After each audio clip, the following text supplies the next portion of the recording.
Watt বাজেস একদম সহজ করে ভাবো। আজ ক্লাস হ্যালোজেনের কিছু স্পেশাল কম্পাউন্ড আর স্পেশাল কিছু প্রপার্টিজ নিয়ে আজকে আলোচনা। স্পেশাল কম্পাউন্ড বলতে কি, ইন্টার হ্যালোজেন, আন্তঃ হ্যালোজেন যৌগ নিয়ে আলোচনা হবে। অক্সো অ্যাসিড অফ হ্যালোজেন, হ্যালোজেনের অক্সো অ্যাসিড নিয়ে আলোচনা হবে। আর সিউডো হ্যালোজেন, এগুলো সব হচ্ছে স্পেশাল কম্পাউন্ড, ঠিক আছে। সুপার হ্যালোজেন, এটা শুধু হ্যালোজেন, অবশ্যই হ্যালোজেনের কম্পাউন্ড নয়, এটা এলিমেন্ট, তো স্পেশাল প্রপার্টির মধ্যে আসতে পারে। ব্লিচিং প্রপার্টি, এটা একটা স্পেশাল প্রপার্টির মধ্যে আসতে পারে, ঠিক আছে। তো এই কটা টপিক নিয়ে আজকে আলোচনা হবে। এই আলোচনার পর কিন্তু হ্যালোজেন পুরো কমপ্লিট, মানে গ্রুপ 17 পুরো কমপ্লিট। পরের দিন আমরা গ্রুপ 16 আসবো, ঠিক আছে। ভালো করে শোনো। প্রথম পড়া হচ্ছে ইন্টার হ্যালোজেন বা আন্তঃ হ্যালোজেন। দেখো একটা কথা বলি, যদি আমি বলি ক্লোরিন, সবাই লেখে Cl2, Cl বন্ড Cl। যদি বলি chloride, Cl-, hydrogen chloride, HCl। আমি যদি এখন বলি FCl, এটা কি? এটাকে হ্যালোজেন বলা যাবে? হ্যালোজেন ক্লোরিন, ব্রোমিন, আয়োডিন, দুটো আলাদা আলাদা হ্যালোজেন জুড়ে বন্ড হয়েছে। যখন একের বেশি হ্যালোজেন জুড়ে কোনো বন্ড করে, কোনো কম্পাউন্ড ফর্মেশন করে, দ্যাট ইজ ইন্টার হ্যালোজেন। এটা inter halogen compound. FCl, ClF3, IF7, দেখো দু রকম তিন রকম হ্যালোজেন নিয়ে যে কম্পাউন্ড তৈরি হয় তাকে বলে ইন্টার হ্যালোজেন কম্পাউন্ড, ঠিক আছে। তো এখন ব্যাপার হচ্ছে এখানে কি শিখবো? ইন্টার হ্যালোজেন ডেফিনেশন তো হয়ে গেল, রিঅ্যাক্টিভিটিটা আলোচনা করতে হবে। ব্যাপারটা কি, দেখো হ্যালোজেন মানে দুটোই same atom, X bond X, দুটোই same halogen atom. Inter halogen মানে কি, দুটো আলাদা আলাদা হ্যালোজেন, মানে একটাকে X ধরলে আর একটাকে X ড্যাশ ধরলে। দেখো এদের বন্ড কোনটা আগে ভাঙবে পরে ভাঙবে, আমরা কিন্তু বন্ড লেন্থ নিয়ে ভাববো না। আমরা আগে দেখবে বন্ড লেন্থ, মানে বন্ধন দৈর্ঘ্য যার বড় সেই বন্ড আগে ভেঙে যাবে বলছি। এখানে কেন ভাববে না, কারণ এখানে যেটা দুটো সেম অ্যাটম তার বন্ড পেয়ারটা পুরো মাঝখানে থাকছে। এই বন্ডটা কিন্তু প্রচুর স্ট্রং হয়, সে ছোট বন্ড হোক আর বড় বন্ড হোক। পুরো দুটো যদি একই অ্যাটম হয়, ইলেকট্রন পেয়ার যদি মাঝখানে থাকে, সেই বন্ডটা সব থেকে স্ট্রং হয়। আর এখানে তো ডিফারেন্স আছে, কেউ একজন তো বেশি ইলেকট্রোনেগেটিভ, যদি এ বেশি ইলেকট্রোনেগেটিভ হয়, এর দিকে ইলেকট্রন সরে যাবে, তার মানে বন্ডটা তাড়াতাড়ি ভেঙে যাবে। তার মানে এর বন্ড তাড়াতাড়ি ভাঙছে, মানে বন্ড ভাঙলেই তো রিঅ্যাকশন হবে, তার মানে এর রিঅ্যাক্টিভিটি বেশি, মানে সক্রিয়তা বেশি। তাহলে কে বেশি reactive? Inter halogen is more reactive than halogen. আন্তঃ হ্যালোজেন যৌগ হচ্ছে হ্যালোজেনের থেকে বেশি সক্রিয়, এটা তোমাকে ভাবতে হবে, তাই না। নেক্সট টপিকে যাচ্ছি কি, হ্যালোজেনের অক্সো অ্যাসিড। আচ্ছা আমরা সবাই জানতাম HCl, আজকে আবার দেখছি HClO, HClO2, HClO3, HClO4। ওই জন্যই তো অক্সো অ্যাসিড, অক্সিজেন আছে, তাই না। এর নাম hypochlorous acid, chlorous acid, chloric acid, perchloric acid. প্রত্যেকটা স্ট্রাকচার এঁকেছি, গঠন এঁকেছি। দেখো কি সুন্দর গঠনগুলো হয়েছে। এর একটা ও বলে তিনটে লোন পেয়ার হয়েছে, দুটো ও বলে একটা ডাবল বন্ড হয়ে গেছে বলে দুটো লোন পেয়ার, মানে যত ও বাড়ছে ও ডাবল বন্ড করে আসছে, লোন পেয়ারটা আস্তে আস্তে কমে যাচ্ছে। তো এখানে যেটা মেন লাগবে, কোনটার আম্লিকতা, অ্যাসিডিটি বেশি। দেখো অ্যাসিডিটি মানে H+ ছাড়বে, জানি আমরা, তাই না। H+ যদি এ ছাড়ে, এখান থেকে তো H+টা যদি বেরিয়ে যায়, তাহলে ওর মধ্যে মাইনাস হবে, সেটা হবে। এখান থেকে যদি Hটা বেরিয়ে যায়, প্রত্যেকটা থেকে যদি H+ বেরিয়ে যায়, এই অ্যানায়ন গুলো তৈরি হবে। এখন দেখো এই যে মাইনাসটা কত রেজোন্যান্স করতে পারছে, দেখো এখানে পড়ে এইটা হচ্ছে, আবার এখানে পড়ে এইটা, আবার এখানে পড়ে এইটা। দেখো রেজোন্যান্স স্টেবিলিটি অনেক বেশি, তিনটে ডাবল বন্ড এর সাথে রেজোন্যান্স হচ্ছে, এর দুটো ডাবল বন্ড এর সাথে রেজোন্যান্স হবে, এর একটার সাথে হবে, এর কোনো রেজোন্যান্স হবে না। সব থেকে স্টেবল কোনটা? এর রেজোন্যান্স স্টেবিলিটি অনেক বেশি। যত বেশি স্টেবল হবে, H+ ছাড়ার পর কার স্টেবিলিটি বেশি? এর। যার স্টেবিলিটি H+ ছাড়ার পর বেশি, সে তো H+ ভালো ছাড়তে চাইবে, মানে H+ ছাড়তে পারলেই তো স্টেবিলিটি পাচ্ছি। তার মানে যার H+ ছাড়ার প্রবণতা বেশি, তার বেশি আম্লিকতা, মানে অ্যাসিডিটি এর বেশি, ঠিক আছে। এবার দেখো ইনঅর্গানিকে রেজোন্যান্স স্টেবিলিটি বলাটা ঠিক না। এর যে স্টেবিলিটিটা, ইনঅর্গানিকের ভাষা যেটা বলা হবে, পিপাই ডিপাই ব্যাক বন্ডিং। এ আবার কি নাম হলো? অ্যাকচুয়ালি এই যে বন্ডটা তৈরি হবে, এখানে তো সিঙ্গেল বন্ড ছিল, এইটা পরে যে এখানে একটা ডবল বন্ড হবে, একটা সিগমা বন্ড থাকলে তারপর আরেকটা বন্ড হলে সেটাকে পাই বন্ড বলছি। এবার ও এর ইলেকট্রন দেখবে 2p তে আছে, আর Cl এর তো অলরেডি 7টা বন্ড হয়ে গেল, 2, 4, 6, 1, 7টা। 7টা বন্ড মানে উত্তেজিত অবস্থায় গিয়ে দেখবে 3d তে চলে গেছে। তার মানে ওই লাস্ট ইলেকট্রন গুলো সব বা ফাঁকা অরবিটাল গুলো সব d পড়ে রয়েছে। তার মানে এর পড়ে রয়েছে d আর এর পড়ে রয়েছে p।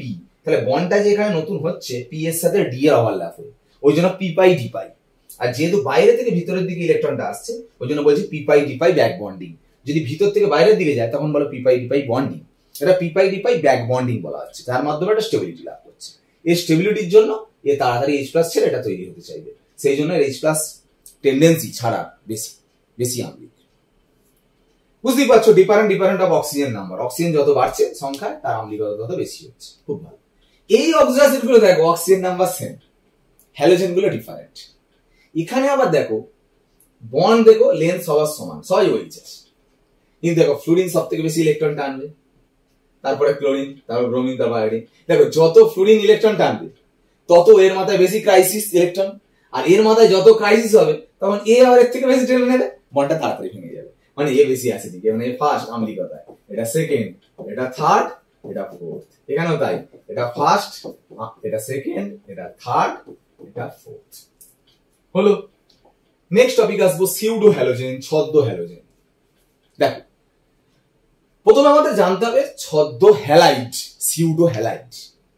দুটো, তিনটে, চারটে অ্যাটম, যার মধ্যে নাইট্রোজেনটা থাকে মেনলি, সবাই ইলেকট্রোনেগেটিভ অ্যাটম। মোটামুটি অনেকগুলো অ্যাটম জুড়ে একটা র্যাডিক্যাল তৈরি করে, অ্যানায়ন র্যাডিক্যাল, যেমন সিএন মাইনাস, এসসিএন মাইনাস। দেখো দু তিনটে অ্যাটম মিলিত হয়ে, যাদের প্রপার্টিজ সেম অ্যাজ হ্যালোজেন, হ্যালোজেনের মতো সেম প্রপার্টিজ, কিন্তু হ্যালোজেন নয়, হ্যালোজেনের মতো, হ্যালোজেনের ছদ্মবেশে আছে, দ্যাট ইজ সিউডো হ্যালাইড। মানে ভুল বললাম, এই যে সিএন মাইনাস বলো বা এসসিএন মাইনাস বলো, দু রকম তিন রকম মানে ইলেকট্রোনেগেটিভ অ্যাটম জুড়ে অ্যানায়ন পার্ট, মানে একটা অ্যানায়ন র্যাডিক্যাল হয়ে যে আছে, এদের প্রপার্টিজ হ্যালোজেনের মতো না, হ্যালাইডের মতো। মানে এর প্রপার্টিজটা ওই সিএল মাইনাস মানে এক্স মাইনাসের মতো প্রপার্টিজ, দুজনেরই। তাই জন্য এদের হ্যালাইডের মতো প্রপার্টি, মানে পুরো হ্যালাইড নয়, হ্যালাইডের মতো, হ্যালাইডের ছদ্মবেশে আছে, দ্যাট ইজ সিউডো হ্যালাইড। আর সিউডো হ্যালোজেন কোনটা? সিএন মাইনাসটা নয়, সিএন টু, এসসিএন মাইনাস নয়, এসসিএন হোল টু, এরা সিউডো হ্যালোজেন। কেন? এদের প্রপার্টিজ আবার এক্স মাইনাসের মতো নয়, এক্স টুর মতো, মানে সিএল টুর মতো কি বিআর টুর মতো properties, that is pseudo halogen. Pseudo halide থেকে সিউডো হ্যালোজেন আসছে, এই সিউডো হ্যালাইড থেকে হ্যাঁ সিউডো হ্যালোজেন আসছে, যেমন হ্যালাইড থেকে হ্যালোজেন আসছে। বুঝা গেল ব্যাপারটা? তো নেক্সট টপিক, ব্লিচিং প্রপার্টি। একটা স্পেশাল প্রপার্টি, খুব ইম্পর্টেন্ট। ক্লোরিন জল আর সালফার ডাইঅক্সাইড জল বহুবার এক্সামে এসছে, এইচএস মানে এন্ট্রান্স সব জায়গায় এসছে কোশ্চেনটা। দেখো আমরা ব্লিচিং বলতে কি বুঝি?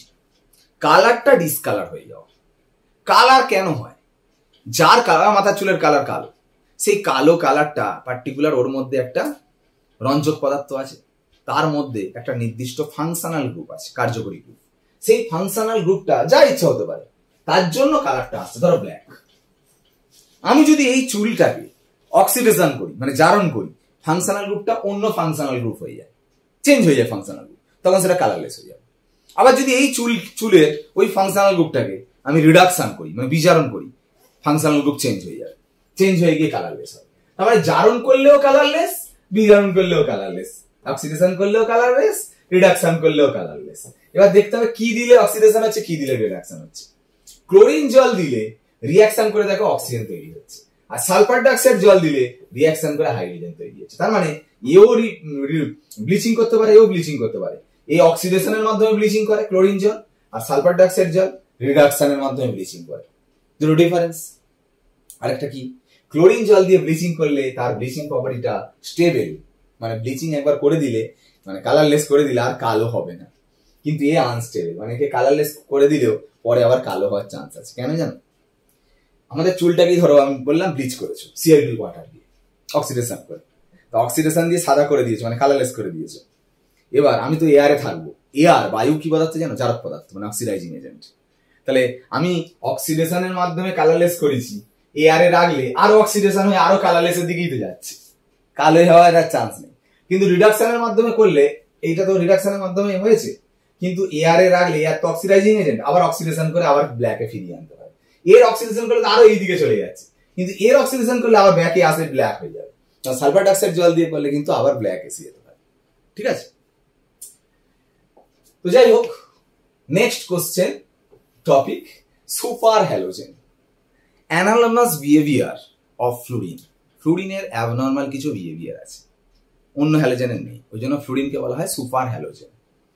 সুপার হ্যালোজেন দেখো, অন্য যে কোনো হ্যালোজেনকে জলে দিলে অক্সিজেন গ্যাস তৈরি হয়, আর ফ্লুরিনকে জলে দিলে অক্সিজেন গ্যাসও তৈরি হয়, ওজোন গ্যাসও তৈরি হয়, যেটা আঁশটে গন্ধ পাওয়া যায়, ফিসিস স্মেল। এটা একটা, আরো অনেক আছে, যদি এক্সাম্পল দিই দেখো এক এক করে।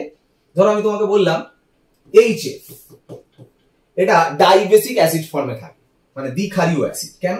HF অ্যাকচুয়ালি HF রূপে থাকে না, থাকে H2F2, কারণ HF আর একটা HF এর পাশে এলে অ্যাকচুয়ালি এইটার মধ্যে এই যে ডেল্টা প্লাস ডেল্টা মাইনাস আসছে, এই যে হাইড্রোজেন বন্ডটা হচ্ছে, বুঝতে পারছো ব্যাপারটা? কারণ F হচ্ছে মোস্ট ইলেকট্রোনেগেটিভ অ্যাটম এবং সাইজ ছোট, যার জন্য ডেল্টা প্লাস ডেল্টা মাইনাস অনেক বেশি হয়, যার জন্য দুটো ফ্লুরিনের মধ্যে হাইড্রোজেন বন্ড কাজ করে। এই হাইড্রোজেন বন্ডের জন্য দুটো HF জুড়ে গিয়ে H2F2 ফর্মে থাকে। এই H2F2 ফর্মে থাকার জন্য এই মানে ডাইবেসিক অ্যাসিড কেন, এর দুটো H থাকার জন্য কখনো মাঝে মাঝে একটা H প্লাস ছেড়ে তৈরি করে HF2 মাইনাস, আবার দুটো H প্লাস ছাড়লে 2F মাইনাস তৈরি করে, মানে দু রকম, দুটো H প্লাস ছাড়তে পারে আবার একটা H প্লাস ছাড়তে পারে, এই জন্য ডাইবেসিক অ্যাসিড, দ্বিক্ষারীয় অ্যাসিড। বুঝে গেল? অন্য হ্যালোজেনের কিন্তু হয় না। অন্য হ্যালোজেন হবে কি করে? HCl যে বলছো, হ্যাঁ অ্যাট্রাকশন হয়তো থাকতে পারে, কিন্তু হাইড্রোজেন বন্ধন তো হবে না। হাইড্রোজেন বন্ধন কি করে হবে? হাইড্রোজেন বন্ধনের শর্ত কি বলেছিলাম? হাইড্রোজেনটা কার সঙ্গে থাকতে হবে? যুক্ত ফ্লুরিন, অক্সিজেন, নাইট্রোজেন। একমাত্র ফ্লুরিন অক্সিজেন আর নাইট্রোজেন যদি হাইড্রোজেনের সঙ্গে থাকে জুড়ে, তবেই তাদের হাইড্রোজেন বন্ধন হয়। মানে এইটা এখানে অ্যাট্রাকশন থাকলে জুড়ে যাবে না, মানে HClটা H2Cl2 হয় না, H2F2 হয়, H2Cl2 হয় না। আর কি KHF2 এক্সিস্টেন্স আছে, কিন্তু KHCl2 বা KHBr2 বা KHI2 এদের কিন্তু এক্সিস্টেন্স নেই, অস্তিত্ব নেই। কেন? কারণ KHF2 যখন বানানো হয়, দেখো KF এর সঙ্গে তো HF মেশানো হয়, আর KHCl2 যখন বানানো হয় KCl এর সঙ্গে তো HCl মেশানো হয়।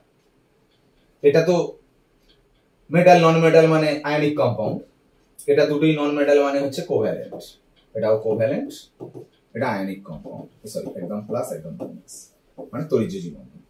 এখন দেখো H আর ফ্লুরিন হাইড্রোজেন বন্ধন হবে, এই হাইড্রোজেন বন্ড হওয়ার জন্য এই M- এর পাশে থেকে এর দিকে চলে যায়, মানে এখানে চলে আসে, HF এর সাথে M- জুড়ে গেলে কি তৈরি হবে? HF2 minus bifluoride ion, K প্লাসটা পাশে বসে গেলে KHF2 তৈরি হবে। এখানে কিন্তু যতই অ্যাট্রাকশন করুক Cl এর সঙ্গে কিন্তু হাইড্রোজেন বন্ধন হবে না, ওই জন্য এর পাশে যেতে পারে না, মানে এটা দুটো আলাদা হয়ে থাকে, ওই জন্য এর পাশে যেতে পারে না বলে HCl2 মাইনাসটা কিন্তু তৈরি হয় না, সেই জন্য কোনো KHCl2 KHBr2 KHI2 ফরমেশন হয় না। বুঝে গেল ব্যাপারটা? তো এই কিছু জিনিস আছে যেগুলো আলাদা আলাদা বিহেভিয়ার, যেমন দেখো F3 মাইনাস ফর্ম হবে না, অথচ Cl3 মাইনাস Br3 মাইনাস পলিহ্যালাইড এগুলো I3 মাইনাস এগুলো তৈরি হয়। সিম্পল I3 মাইনাস ভাবো না, I2 এর পাশে যদি I মাইনাস রাখো, I2 এর পাশে I মাইনাস, তো এই I মাইনাস এর মাইনাসটা এই I কে অ্যাটাক করতে পারে, কেন পারে? এর ভ্যাকান্ট ডি অরবিটাল আছে। কিন্তু F3 মাইনাসে FF এ M মাইনাস গিয়ে এখানে যে F এ অ্যাটাক করবে কি করে? F এর তো ভ্যাকান্ট ডি অরবিটাল নেই, ফাঁকা ডি কক্ষক নেই, আর F এর তো অলরেডি একটা বন্ড হয়ে গেছে, একটা বেশি বন্ড করতে পারে না। যদিও বা পারতো, ভ্যাকান্ট ডি অরবিটাল থাকলে, ফাঁকা ডি কক্ষক থাকলে তবে তো তাকে গিয়ে অ্যাটাক করবে। তো এর তো তো ভ্যাকান্ট ডি অরবিটাল আছে, ব্রোমিনোর আছে, ক্লোরিনোর আছে, ফ্লুরিনের ভ্যাকান্ট ডি অরবিটাল নেই, তো এই মাইনাসটা গিয়ে ফ্লুরিনকে ডোনেট করতে পারবে না ইলেকট্রন, ওই জন্য F3 মাইনাস ফর্মেশন হয় না, পলিহ্যালাইড। বুঝা গেল? এইগুলো অ্যাবনর্মাল বিহেভিয়ার, যেগুলো এইগুলো ওর জন্য বলা হচ্ছে কি সুপার হ্যালোজেন। একটা জায়গা আমি তোমাদের বলে দেওয়া, যেটা খুব ইম্পর্টেন্ট কোশ্চেন, যদি বলি HBr থেকে Br2 তৈরি করার জন্য কোন হ্যালোজেন ইউজ করবে, ক্লোরিন না ব্রোমিন না আয়োডিন না ফ্লুরিন, যদি বলা হয়, আচ্ছা এই তিনটের মধ্যে বলছি। দেখো একটা কথা বলি, HBr থেকে Br2 মানে HBr মানে H প্লাস Br মাইনাস, আর শুধু Br2 মানে Br2 জিরো, -1 থেকে 0 হয়েছে মানে কি বল? দেখো মাইনাস থেকে 0 মানে ইলেকট্রন রিলিজ করেছে, মানে অক্সিডেশন হয়েছে, তার মানে Br এর অক্সিডেশন হয়েছে। আচ্ছা তোমরা তো সবাই জানো ফ্লুরিন সব থেকে ভালো অক্সিডাইজিং এজেন্ট, তারপর ক্লোরিন, তারপর ব্রোমিন, তারপর আয়োডিন। তাহলে ব্রোমিনের অক্সিডেশন কে করতে পারে এর মধ্যে? ফ্লুরিন আর ক্লোরিন। তাহলে অ্যান্সার ক্লোরিন, তার মানে অ্যান্সার ক্লোরিন হবে। ফ্লুরিন থাকলে ফ্লুরিনটা হবে, মানে আয়োডিনের অক্সিডেশন কারা কারা করতে পারে? Bromine, chlorine, fluorine. ব্রোমিনের অক্সিডেশন ক্লোরিন আর ফ্লুরিন পারে। ক্লোরিনের অক্সিডেশন কে পারে? শুধু ফ্লুরিন। ফ্লুরিনের অক্সিডেশন কেউ করতে পারবে না। তাহলে এই কম্পাউন্ডটা যে হয়েছে এটা থেকে এটা তো একটা অক্সিডেশন প্রসেস, এই অক্সিডেশন প্রসেস সেই করতে পারবে যে ব্রোমিনের থেকে ভালো অক্সিডাইজিং এজেন্ট। ব্রোমিনের থেকে ভালো অক্সিডাইজিং এজেন্ট যেহেতু ক্লোরিন আর ফ্লুরিন, ওই জন্য অ্যান্সার ক্লোরিন আর ফ্লুরিন। অপশনে যেহেতু ক্লোরিন আছে, অ্যান্সার এটা। বুঝা গেল? তো টোটাল হ্যালোজেন কম্পাউন্ড শেষ। দেখো আমরা আগের দিন যে কম্পাউন্ডের স্ট্রাকচার আর হাইব্রিডেশন স্টেট নিয়ে আলোচনা করেছিলাম, সেগুলো একটু ভালো করে হ্যালোজেন কম্পাউন্ডে করে নিও। যেমন কিছু কিছু আমি এক্সাম্পল লিখছি, নিজেরা প্র্যাকটিস করো। BrCl4 মাইনাস, I3 মাইনাস, তারপরে হচ্ছে ClO2 মাইনাস, এরকম ধরনের কিন্তু হাইব্রিডাইজেশন স্টেট অর স্ট্রাকচার দিতে পারে, যেগুলো আমরা নোবেল গ্যাসে অলরেডি শিখিয়ে দিয়েছি। সেই একইভাবে একই মেথডে কিন্তু করবে। ঠিক আছে, একটু প্র্যাকটিস করে নিও। টোটাল হ্যালোজেনটা পুরো কমপ্লিট। ওকে, তো সামনের দিন আমরা গ্রুপ 16 সেটা নিয়ে আমরা ক্লাসে ফিরবো। অবশ্যই চ্যানেলে ফোকাস রেখো। আজ ক্লাসে শেষ করলাম। ওকে, বাই।